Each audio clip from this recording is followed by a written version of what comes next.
सास ही के सदके में तो शौहर मिला है, उसी के बेटे का नाम शौहर है ना। लेकिन औरतें बहुत छोटे दिमाग से काम लेती है। उनको समझना चाहिए कि सास भी आपकी मां की जगह है। एक शख्स ने अपनी बीवी से पूछा कि बीवी ये बताएं कि सबसे दुनिया में खुशनसीब औरत कौन है, आप बता सकती हैं कौन है? तो उस वक्त उसकी बीवी ने जवाब दिया कि दुनिया की सबसे खुशनसीब औरत का नाम हव्वा है। शौहर ने ताज्जुब से कहा वो कैसे?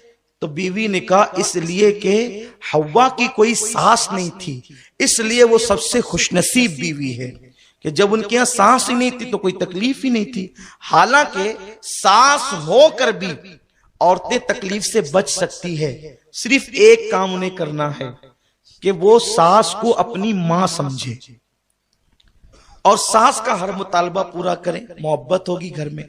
एक किसी को कोई अगर नफरत देता है ना, नफरत के जवाब में अगर हम मोहब्बत दें तो मोहब्बत ही मोहब्बत होगी। बाबा फरीदुद्दीन गंज शकर फरमाते हैं कांटे के मुकाबले में कांटे मत बिछाओ, वरना पूरी दुनिया कांटों से भर जाएगी। अगर कोई कांटा बिछाए, कोई कांटा हटाए तो फिर कांटे नहीं होंगे। यहां एक बात मुझे याद आती है अपनी गुफ्तगू आगे बढ़ाने से पहले। एक लड़की अपनी सास के जुल्म से तंग आ गई, इसलिए कि अक्सर सास का भी मिजाज होता है कि वो अपनी बहू को बहुत दुख देती है, तकलीफ देती है। लेकिन मैं जो सास यहां मौजूद है, जो मेरी बूढ़ी माएं बहनें यहां मौजूद है, जो सास बन चुकी है, जो अपनी बहू को तकलीफ देती है, मैं उनसे सिर्फ इतना कहना चाहता हूं कि अगर उस तेरी बहू की जगह तेरी बेटी होती तो क्या तू उसके साथ भी ऐसा ही करती? वो तेरी बेटी ही की जगह तो है।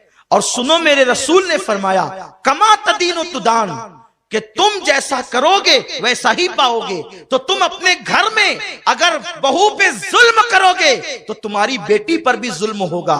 तुम